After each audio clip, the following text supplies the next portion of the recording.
interrupt our program to bring you this important message.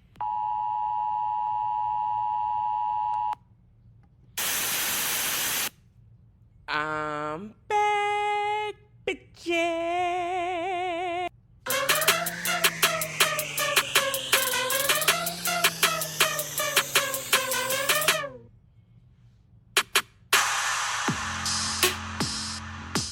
So what does it all mean? I'm finally back and there's no more revisited media, even though I have enough, probably not as much as Prince, but I figure if I do 3 to 4 episodes and then go on hiatus where I can work on other things like I worked on the past 6 weeks, you can expect PIT, book tea, Star Trek tea, sports tea, pop culture tea, and reality TV tea.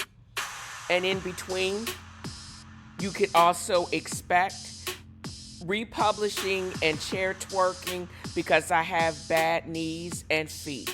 Thank you for joining me for this episode of TNFro is Reading, or a bonus episode of TNFro's Bar if I get sponsors, but not until then. And enjoy this shake mix.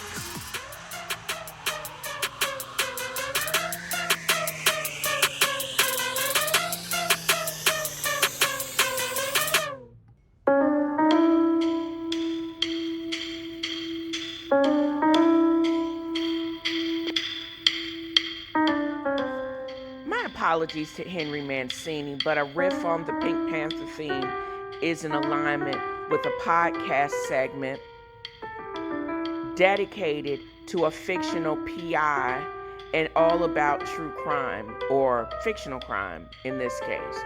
Don't you think?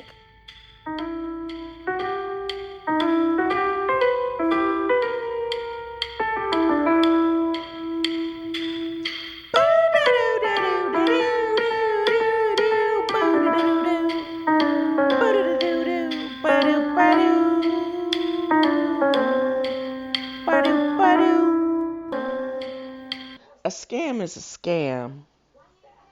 There are some frauds so well conducted that it would be stupid not to be deceived by them. This is an old school fraudster, Charles Caleb Colton, a 19th century British kook. He was a cleric, a writer, and he himself was a scammer. He fled from his creditors, ended up in the gambling salons in France, won a fortune, lost a fortune, and then he killed himself instead of going through some type of surgery.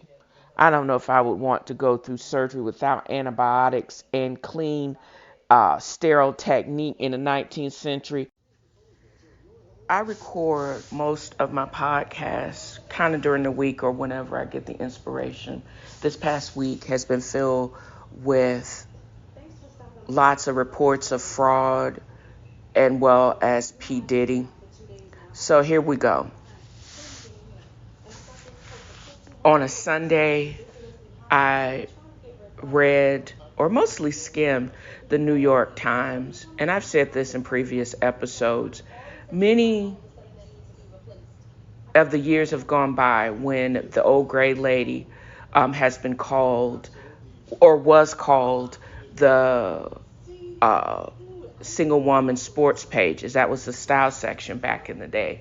This is way before COVID shut everything down and changed the dynamic of society. Some of the books that I'm going to read or will read, and some of what I actually talk about on my podcast, not only came from the style section, but also from the reader section. And it's just one of those things that I basically do as part of how I like to spend my Sundays. And it's actually really nice. I have find myself just happy and relaxed, and because I can get up like I did this morning, change the water in my hot tub, fill it up, look around, like see what is that fluttering, making sure it's not a bee trying to dive bomb and kill me. But those are just my own personal fears. And a couple of things basically got me into this mindset on this beautiful Sunday afternoon as I wait for my ramen to finish cooking. But again, I digress. And that's the other thing. I used to read the cooking section as well as the travel section. Both of those have gone the way of the woolly mammoth. I saw something in the Times the magazine portion about corn, mayonnaise, fried rice, and that is a colonizer's dish. Do not eat that bullshit because you will get sick to your stomach. Anyways, again, I digress. I look at things about what the secrets to a long and peaceful life. Avoiding drama. How do you avoid drama? You don't answer or even read. If you have an iPhone and you know how to use it effectively, you can see group text and text with the names of people will pop up. You don't need to read that shit. Swipe left, delete, and if you keep texting me bullshit, block it. I pay the bills. I mind the business that pays the bills or pays me. So if it doesn't pay or serve me, meaning in relationships or in financial stability, I don't have to deal with it. And I don't mind blocking people. I also know that shutting up is free. That's how you can save your money. You don't have to say anything that's going to put you in some mess. You don't have to repeat anything that could potentially put you in your mess and also get you as an accessory. I don't need to be up in other people's business. I don't need to share everything outside of what I want to share. I'm one of those people with indie podcasts. If you really want to know something different about me, and since I don't answer my phone, if you're not in my Rolodex or you are blocked, listen to the podcast. You'll learn some very fascinating things. You'll know what possibly what my next moves are or what I've been thinking about previously, but I'm only going to tell but so much. You can guess the rest. I don't care because I don't talk to you. And this brings me to this. My walk with God. This is what I want to tell you. There are 8.2 billion people on this earth. We are bursting at the seams. So as soon as we can get safely to Mars or some other arable planet, and we can actually live, I may be one of the first people there.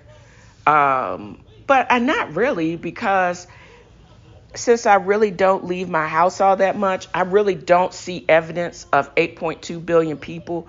But the wide swings in weather and the prices and when I do kind of listen to the news, I have the presence of mind to realize some of these reasons why people feel like if you're really claustrophobic or you don't really like big populations, could also explain why some people are tripping. I don't feel the effects of a really crowded earth because in my almost half an acre where I live, I don't feel it. And I don't really have to talk to people if I don't want to. It's one of the blessings of being a reformed grumpy cat and doing your job and then log off. But again, I digress.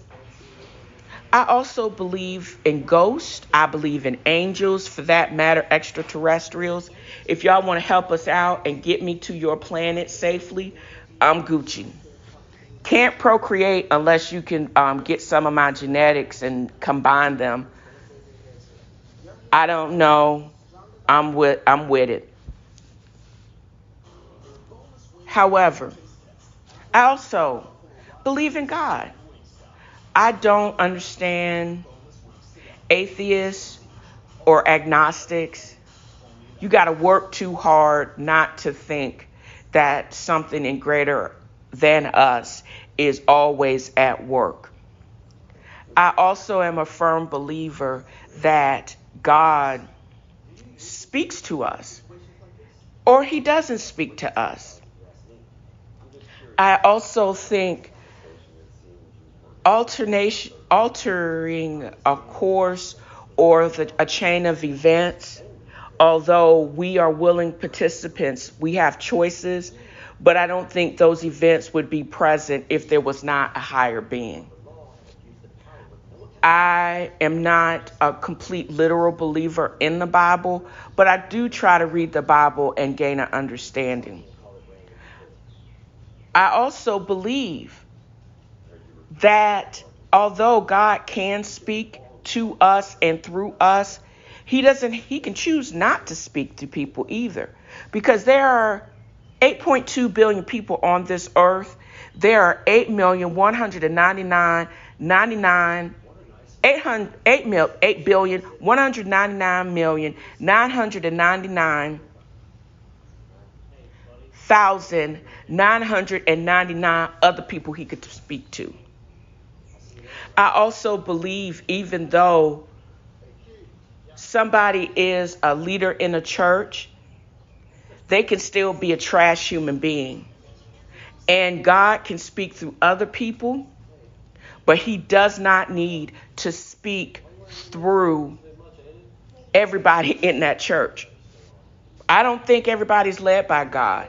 I think that men and women can be trash human beings. And that kind of may actually exclude you from being a tool of the Lord. I also think that there are false prophets. They will get their comeuppance. But people that willingly and gleefully follow and voluntarily follow these false prophets, your comeuppance is also coming too. You also run the risk of being punished in the severest form by following these people. I think that the profile of a real apostle really feels like they were in the Bible. We don't know a lot about the apostles outside of what they have written in the Bible.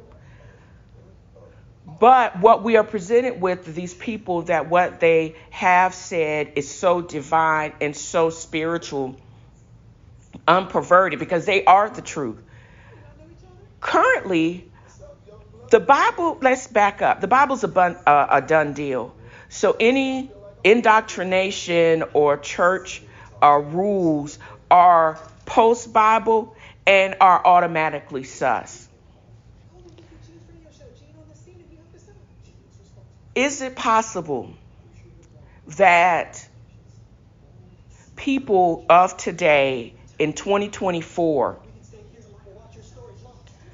really aren't the true and undivided leaders?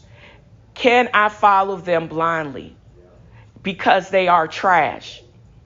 And knowing that with social media and just being in personal experience, I think it obligates people from having to or willingly following people blindly. If I can't depend on you when the cameras are not rolling, when you have made some really sus decisions of support and making sure that people, even in your own family, are better taken care of. Your own blood or your own family members in their time of need, you as a collective should be there for them. And if something else, what else could come up that obfuscates that one thing? Do you know that other people are going to support So you don't need to be there when there's strength in numbers and everybody shows up except for you. Yeah. When you decide that somebody's grief is not worth you figuring out a way to guide them out of the grief, and something else comes up that is more important than that, and dude, that is your freaking job. Why would I support that? Verbally invite you to my podcast, invite you to my home, or send you my coins. If you just can't be a human being outside of your collar, you don't deserve anything from me. I don't have time to think about you. I don't even have time to cuss you, because I'm not going to use the oxygen, which is so needed, wasted on that negativity. I'm Gucci. And besides, any comeuppance or anything that is going to come negatively to you is going to be worse than anything I could ever say or ever do to you. The world will see, and it can see it in basically a spectacular way. The cameras and the clout that you chase is going to be the same that are going to watch your downfall. And I don't have anything to do with that. But as I said, fair warning, the people that blindly follow and support this, what are you actually going to have to do? Are you going to have the kahunas to stand up and pivot when it really starts to go left? I honestly think that whatever people do in the dark will come out to light. And it comes out in spectacular ways. And it's absolutely okay. Is it going to take a child coming forward and showing just how the lack of support and the unchristian-like behavior? Is it going to take several parishioners talking about the deviancy, how you perpetrate a fraud out of the pulpit? And everything that you basically say is going to be sus. Are you perverting the word that you're supposed to be giving to people? And your followers, are they going to be condemned because they didn't have the guts enough or the right frame of mind to actually look for other people that are saying basically, or have said the same thing you said, but y'all not trying to bilk blood from a stone? Because you can go there and not give your last, or not always have to be on your last, because you truly are being blessed, and not supporting somebody's salary that is sus and it's trash. I honestly believe true men of God, they're not above the law spiritually or even on the natural world. I don't think anybody is above the law. But I do believe they move the same in the pulpit as they do in their personal life. And it shows.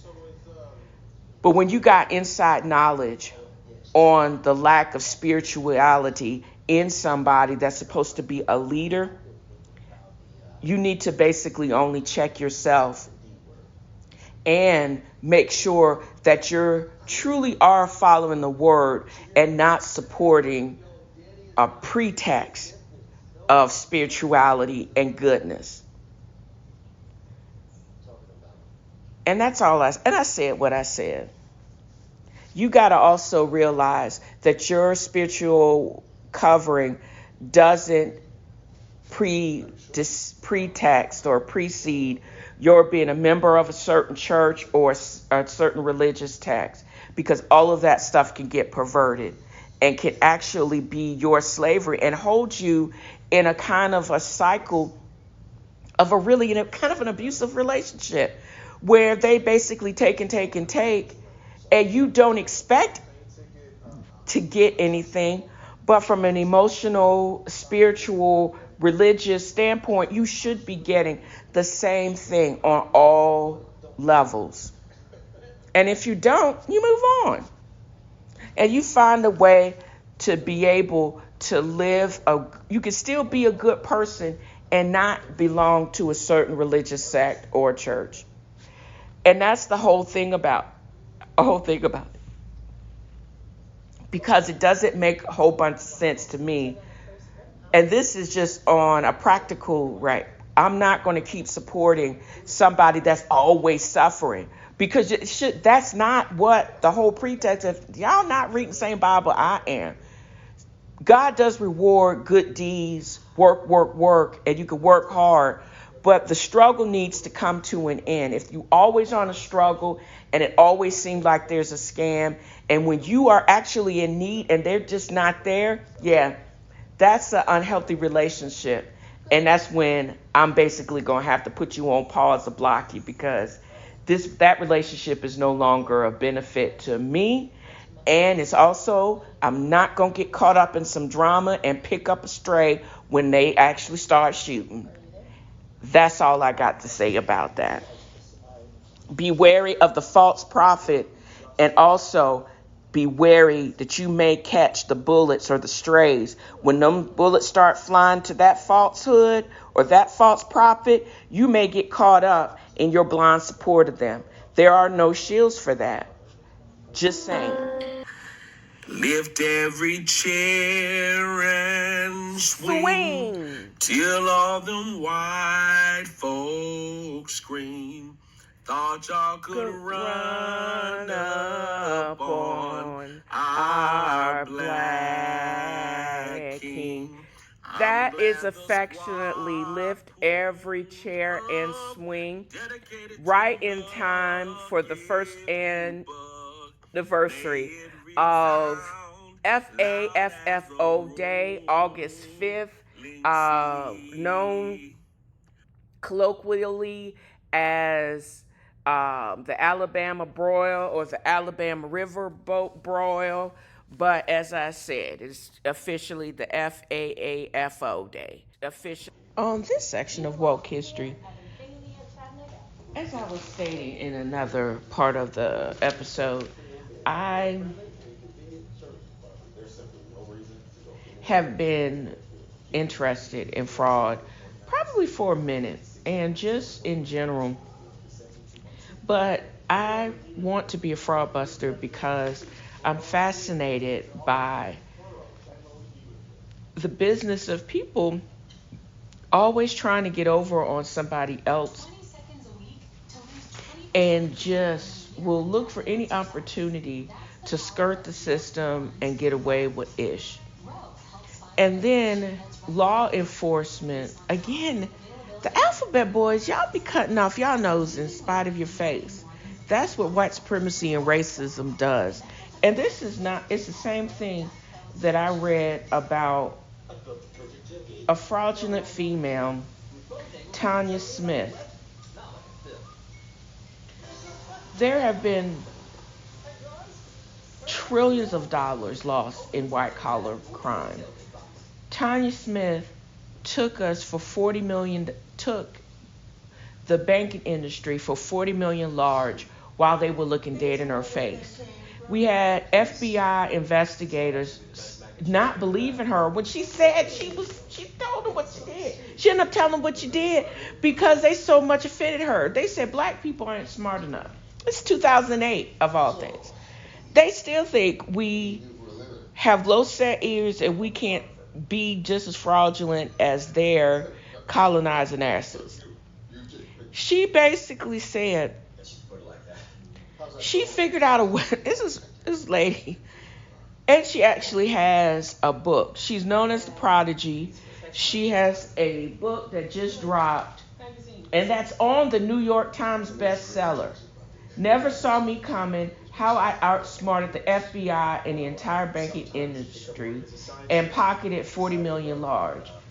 That's why she still looked good after serving 13 years of hard time. Basically, she walked out the federal penitentiary twice. Came back. I'm sure somebody snitched on her. And she still looks good with a French press, a silk press, excuse me, because she yanked them for 40 million. I'm sure she had money hidden, buried in the backyard, with her mom and them, stuffed in pillowcases and in gold bullion. She told an inspector, investigator, this is why are y'all here? And she says, well, we're going to have to, because it looks like you couldn't have done this, because how did you outsmart all of these smart white folks? At the time, I think she was less than 30 years old when she was placed on a hook for this. Yeah, I think she did it. And I'm thinking in her book, she probably details how she did it. She basically figured out how to find Michael Jackson's location when she was only 13. She actually was friends or a friend of one of her siblings was a friend of Prince, was actually, no, back up. One of her friends was actually one of the younger siblings of Prince because she's from North Minneapolis. And she really didn't experience racism until she started doing crime, because nobody would believe that a black girl that young from northern Minnesota had the wherewithal to jack a whole bunch of people for millions and millions of dollars. No, she wasn't on some Madoff-ish. No, she wasn't even on the $300 million-ish. But if they hadn't stopped her, I think she would have had just as much as 300 mil large that people last week I talked about. And I think the reason why she was able to operate with impunity, because nobody believed it, and she didn't have as wide of a network as the people that took for billions and hundreds of millions of dollars. She only got up to 40 million because basically she told on herself, I think. And nobody believed her, but she was able to jack the system for 40 million. People like me suffer when we legitimately try to do things in a legitimate way in the banking industry. People like her make it hard because they jack the system. Madoff makes it harder. Other people that I've actually focused on my fraud, and it also what Scam Goddess talks about, they make it hard for people that are legitimately trying to access funds legitimately. People that access fund illegitimately seem to get more than a little bit, 150K that I'm asking for. Maybe I should ask for more. Maybe they won't be as stringent. I don't know. But people like Sister Tasha Smith had an inside route and basically built the system to the tune of 40 million large, and they got away. And she almost got away with it. Got caught, served her time. Now she's writing a book, and Hollywood is coming, knocking, wanting to get access, and she gonna get it again, working the system for what all it's worth. She gonna get a great movie deal. And they going to put her story out there, how she basically tried the feds, the alphabet boys, who didn't believe her. This is 2008. They still didn't believe what she said. People will tell you who they are if you listen to them, because they're going to eventually tell you. And she still robbed everybody looking dead in their face. I would be fascinated and supporting her doing crime if it didn't affect me directly. So there you go. The internet be interneting, don't it? That was supposed to be a meme using Big Boy's voice from Far Side. How R. Kelly would react to Diddy walking into the federal pen. I don't know how many people actually have been seeing all the news reports, but I got my first notification as I closed up my Candy Crush app on my phone. NBC reported that Sean Diddy Combs was arrested. And one, I was shocked that they picked him up at the Hyatt in New York. And I was like, I thought he was chilling out with Russell Simmons in Bali or somewhere. But evidently, according to reports and speculations from other people in the press, it was like the feds and prosecutors had been subpoenaing people for months, probably years, as far as all of the shenanigans that have been going on in Diddy's world. So they said he had been in New York awaiting and while he was cooperating with the federal authorities. What was he expecting? That they weren't going to hem him up like everybody else? I don't think he knew he had to be in New York because he knew the charges were coming. Still probably in his narcissistic head, they said he was shocked that he was arrested so openly. What was he expecting? That he was supposed to get some magic door to the county jail? I don't know what men in power think, that your millions of dollars is supposed to basically keep you from not being treated like every other criminal. That is what trips me out. Also, I don't know what would make you think that we saw about the years of abuse that Cassie, his former girlfriend, she reported, and he basically settled that multi-million-dollar law case without admitting guilt. But I would only bet the evidence that she basically had included in her lawsuit against him, because remind you that it was a civil lawsuit, I think she had more, and some of that evidence was probably also used in his current charges, which are as follows. I want to remind y'all, the listening audience, of one very salient fact. The United States government, or the federal government, has a 96+% conviction rate. Those mugs only bring charges that they can draw a direct line from criminal offense to result of fraud, and they can actually get you for it. The federal government doesn't pick a fight that it really can't win, especially when it has to do with RICO or racketeering, because that's one of the other charges that they actually have against him. I don't think they wouldn't have raided his house. I don't think they would have hemmed him up like he is now.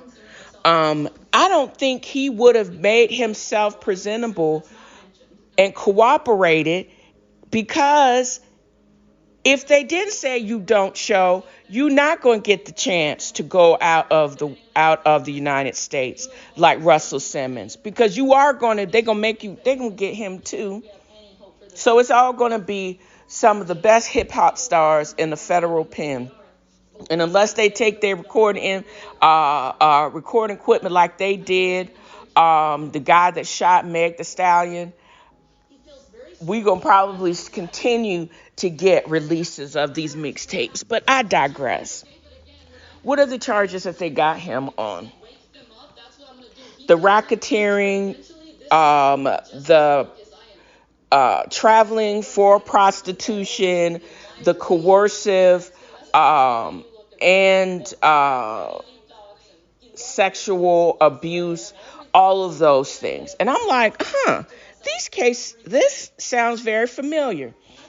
We laugh, and people still remind of how New York and Chicago got R. Kelly was on some similar charges. And he had to get a public defender because dude ran out of money and had no way to make more money. I would concede that Diddy still, with his real estate and some other ventures, he still has far-reaching access to funds. He can fight it without the use of public attorney at this time.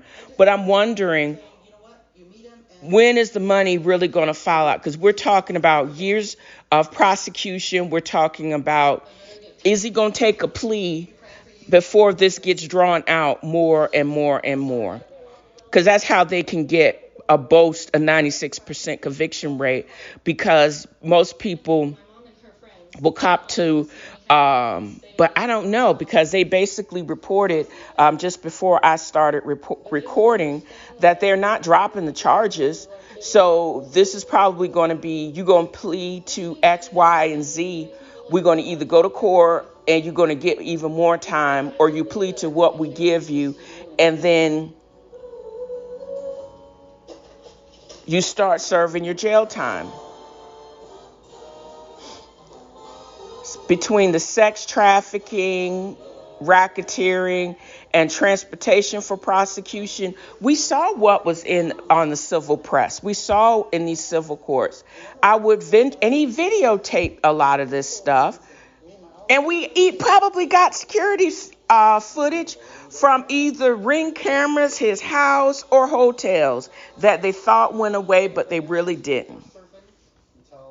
And we knew he was still up to his own shenanigans, because another lawsuit was filed September 11th by a former member of one of his now defunct group, Danity Kane, Dawn Richards, who has an album coming out. She alleged of his sexual abuse, refused to pay her, stripping to her underwear, and then smacking her on her bare behind, throwing objects at her. All of these things are assault and sexual misconduct. I think we have not heard the worst. Some of the stuff that's coming out now is tip of the iceberg, because all we know that right under the surface from the iceberg that actually sunk the Titanic, not only was a defect in the Titanic's bill, but there was also almost a full continent underneath the water that we probably can't see. I don't think we've heard the final of the charges against him, or the details of the depravity that were allowed to go on for decades.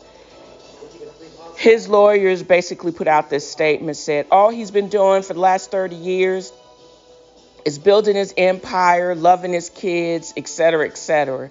But we got also 3 decades of known abuse and depravity that are now coming to surface, and that we are going to now have to be re-traumatized over, like an ongoing snuff film that fueled hip-hop. Wow. I said what I said. It's all disgusting. And I also know that this is part 1 of the trials of Diddy, but I also know that I'm probably going to talk about this a little bit more, because as I said, the depths of depravity, and when his trial actually starts, we haven't heard the last, and we haven't heard the worst.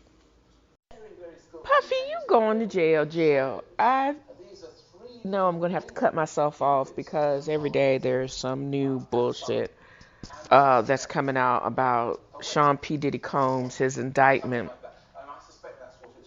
And I only have a couple of points to make. Now he's back in court. Let's back up, dial it back. Monday, they picked his ass up at the Hyatt. His lawyers want him to get a cookie because he made himself presentable in New York, because he knew the feds were coming. Everybody knew this shit was gonna happen. I mean, come on. They raided your crib, all your cribs, and then you wondering why they're not allowing you out on pretrial release. You're a flight risk, bruh.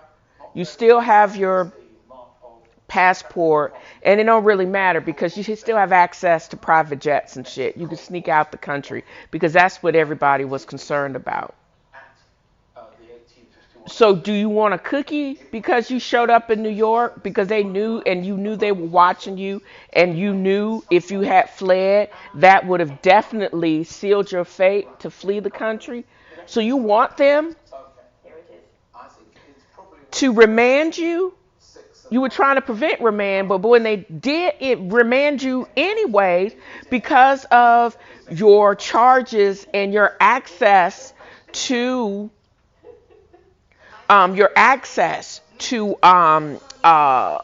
funds. You really thought you're gonna get out? And because of the severity of your charges, you thought, well, I'm trying to understand. All the Steens went to federal lockup. Harvey Weinstein, Jeffrey Weinstein, Epstein, all of these predators went to the same lockup. So why do you get a buy? Because you puffy? Really, bro? I don't know who needed to hear Arnez J's rant about Puffy, but that just seemed a visceral response to all of his charges. What drives me crazy in the last several weeks, the latest charge from Dawn of who actually worked in many of his businesses, and you can actually go and listen to the details of her case on Ratchet and Respectable, because she also had a response to that 54-page indictment. The level of depravity that he was allowed for the past 30 years, how he operated for the last 30 years. And I suspect Arnez J's vocalization of his visceral reaction to him being charged and locked up, it seems like someone that actually had a run-in with Puff or knew some people or indirectly was maligned or that came into that sphere.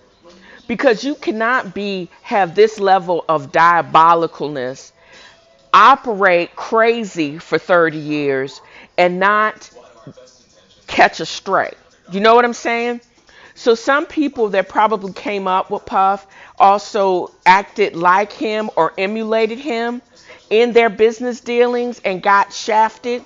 I suspect we're going to hear some other men with balls enough, if they still have them, that are going to come forward and have the same type of verbalization that Arnez J. I'm not saying I agree with the honey and the booty hole and the ants thing because I hate bugs, but I think there are some people that are going to come at him like that.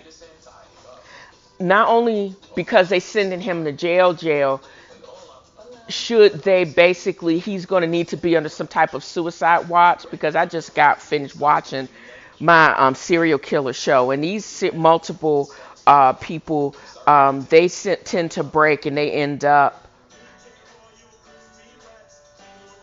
basically, instead of giving us the satisfaction of going to trial, they end their life in the most cowardly manner. No, these guys, the men that I'm talking about on my serial killer show, are not as wealthy as Puff, but Epstein was right up there, and he basically took his life, or he was helped along, I'm not sure. And it's so funny, the cameras just accidentally on purpose went down at the time of his demise, or they didn't walk and somebody went to McDonald's instead of walking by his room. I don't know. But what I do know is his expectation of preferential treatment when you in jail for being an out and out predator, abuser, sadomasochist is absurd. But I'm hoping your narcissism will allow you to at least get to trial and for you to be sentenced and become roommates of R. Kelly and his brother. I said what I said. The Shady Bunch, the Shady Bunch. I hope turning up for check. So I spend so much time rewatching and watching reality TV and every iteration of the Real Housewives franchise. But there are so many other channels I could be watching that I ignored. One of them was Johnson's. Johnson's is considered a comedy drama about four friends that met over 30 years ago while they were in elementary school. They were lined up by their last names, and it just so happens that, and it is very common for the last name Smith or Johnson at the time being one of the most common African American names. Rent is increasing by $429.37 a month. The thing is, I avoided it because I thought it was going to be another Tyler Perry train wreck. It is well known that Tyler Perry and also now Lee Daniels, who people affectionately call Tyler Daniels, a lot of what they have produced and premiered in the last decade has been garbage. You know, there's a certain type of people that are always going to watch those shows and they're going to give them props because they're black men making it in Hollywood. I get it. But there's a whole bunch of shows that I don't watch. The Pains, anything that was formerly on OWN, now in the Tylerverse on BET, that's where I believe, and this is myself, where Johnson's actually fail. However, it is obvious that Tyler or Lee has nothing to do with this script because episode after episode, the writing has been very good. The pilot, a little shaky. The first season they came into their being, the characters are so well developed. It is as if we know these people, or finer, better bodies, better spoken versions of the people that are in our personal lives. And once you put the preconceived notions aside, this is a very good show. From the police brutality to men dating outside of their pay ranges, and also these men having issues with women that are more powerful and have better income than they are. And it's all in Atlanta. A lot of the places that they go, I'm like, oh, that restaurant is over there. Or this restaurant looks very familiar. It is that dope. And they're not trying as hard. They're not trying as hard to be hokey. They're not trying as hard to be funny. They literally are. I don't know if it's the actors or the characters. They are funny in their own right. Some of the humor is drier than others, but it's never stodgy. The women or female actors or characters are just as well-rounded and well-written. This is a must-see. I would suggest watching it on Hulu from season 1, episode 1, to where I am now. I'm really well into season 2, and I'm very excited about listening or watching season 3. Now, premiere of Salt Lake, Real Housewives of Salt Lake, was this week. I want my damn 60 minutes back. That's all I got to say about that. Real Housewives of Salt Lake, without Monica Garcia, the force multiplier of last season, is trash. These people are pulling out fake scrolls, talking about who shot John on podcasts for an entire 55 minutes, and it was 55 minutes of a snooze fest.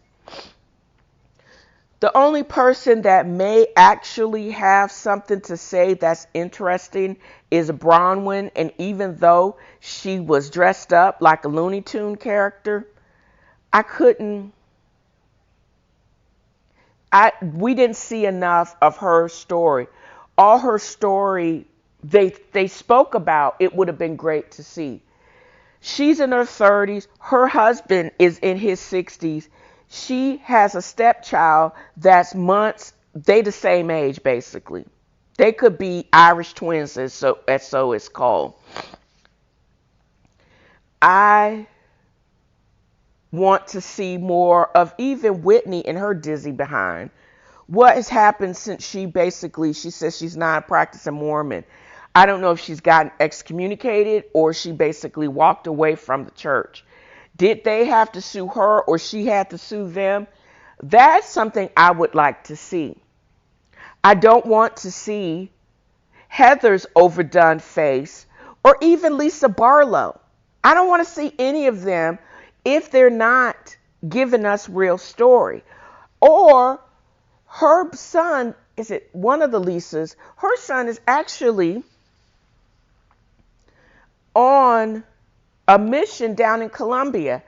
I happen to think he may be wilding a little bit. Or is he going to come back super Mormon? I want to see that. That would make it, even outside of the salaciousness of The Secrets of the Mormon Wives, which is another competing show on Hulu and on a competing network, at least I was able to sit through and binge watch all the episodes of that show versus the nonsense that I was subjected to in the premiere of Salt Lake. You mean to tell me this is all y'all could come up with?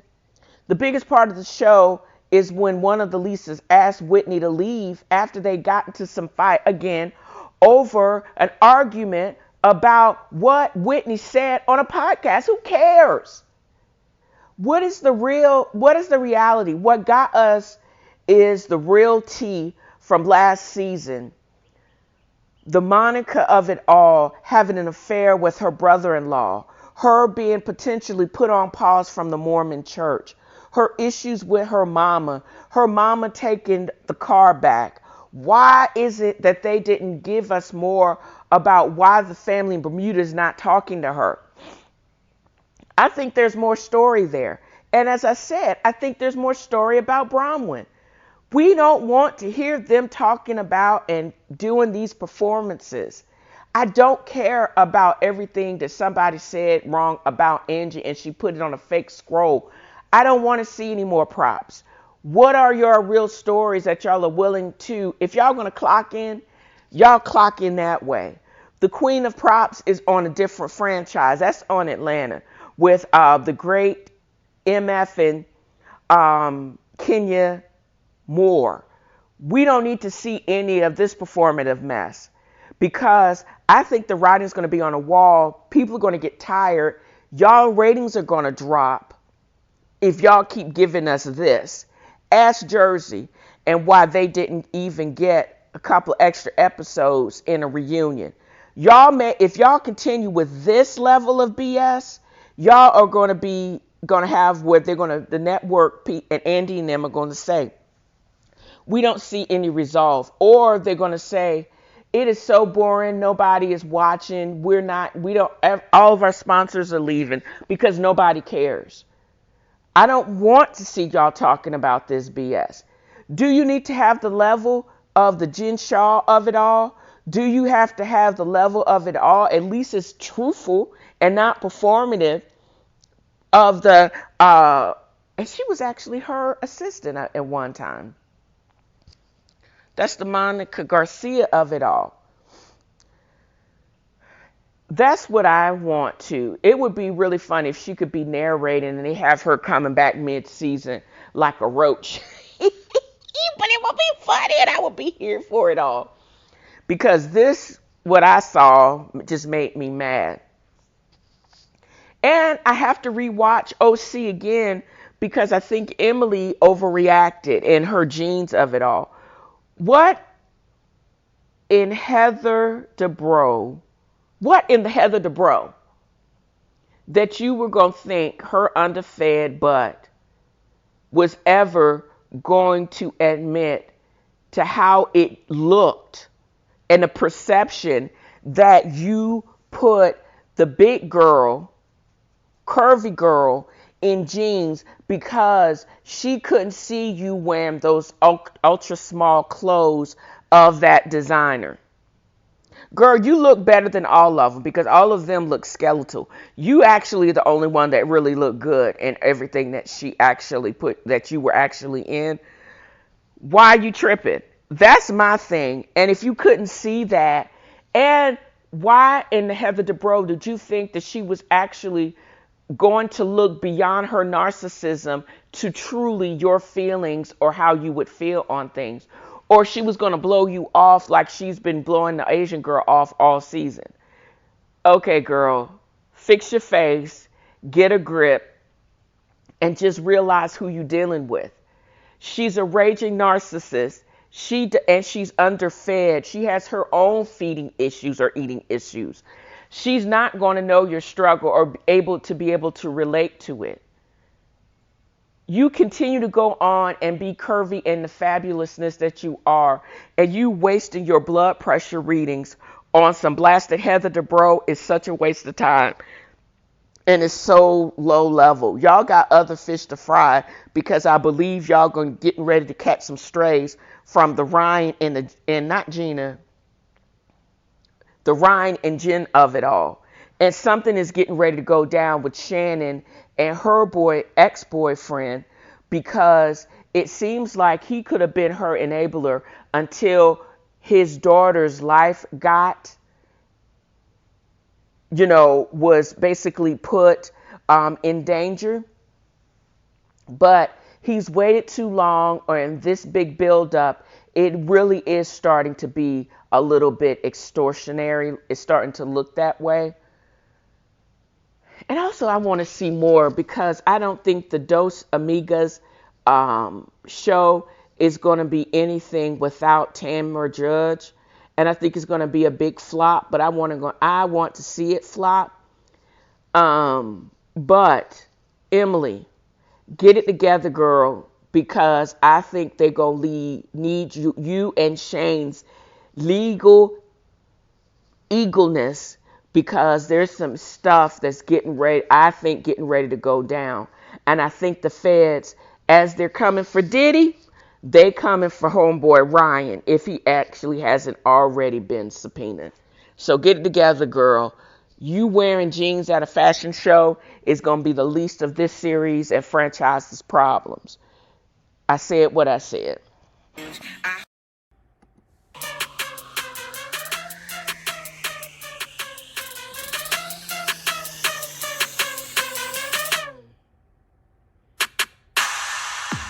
So that's how we're going to end this episode. And I'm going to end it with a positive word. I used to scoff at people making this statement because of its simplicity, or maybe because it sounded more like an admonishment that I was being everything but kind. But then when I started investigating it for myself, that's when I realized that I was confusing politeness with kindness. Politeness is a fake, superficial manner in which there's no required investment, no self-reflection. But being kind is an adjective. It is an action.